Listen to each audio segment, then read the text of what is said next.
Hello বন্ধুরা, চলে এলাম চায়না রান্নাঘরে। আজকের আমি বানাবো একটু অন্য রকমের ডিম কষা। তার জন্য আমি নিয়ে নিয়েছি ডিম, নিয়ে নিয়েছি আলু, পেঁয়াজ, আদা, রসুন, টমেটো, চারমগজ আর পোস্ত। ডিম এবার ডিম সিদ্ধ করতে দিয়ে দিলাম। ডিম সিদ্ধ হয়ে গেছে, আমি এক এক করে ডিম ছাড়িয়ে নিচ্ছি। ডিম ছাড়ানো হয়ে গেছে, আলু কুচিয়ে নিয়েছি, পেঁয়াজ কুচিয়ে নিয়েছি, টমেটো, চারমগজ বেটে নিয়েছি, গোলমরিচ আর কাঁচা লঙ্কা, সমস্ত কিছু বাটা হয়ে গেছে আমার। আমি একটু হলুদ আর নুন মাখিয়ে নিয়েছি ডিমে। কড়াইতে তেল গরম করতে দিয়ে দিলাম। তেল গরম হয়ে গেছে, আমি ডিম ভেজে নিচ্ছি ভালো করে। ডিম ভাজা হয়ে গেছে, একটা পাত্রে আমি তুলে নিলাম। ওই তেলে আমি দিয়ে দিলাম একটু আলু ভাজার জন্য। আলু ভাজা হয়ে গেছে, আমি তুলে নিয়েছি ডিমের পাত্রে।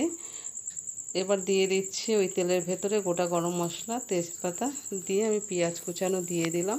পেঁয়াজটা একটু নাড়িয়ে চাড়িয়ে নিয়ে দিয়ে দিলাম রসুন বাটা, গোলমরিচ, কাঁচা লঙ্কা বাটা আর বাকি বাটা মশলা দিয়ে আমি নাড়াচাড়া করে নিয়ে দিয়ে দিলাম হলুদ গুঁড়ো, স্বাদ মতো লবণ আর জিরের গুঁড়ো 1 চামচ দিয়ে সামান্য একটু জল দিয়ে মশলা কষানোর জন্য আমি দিয়ে দিলাম।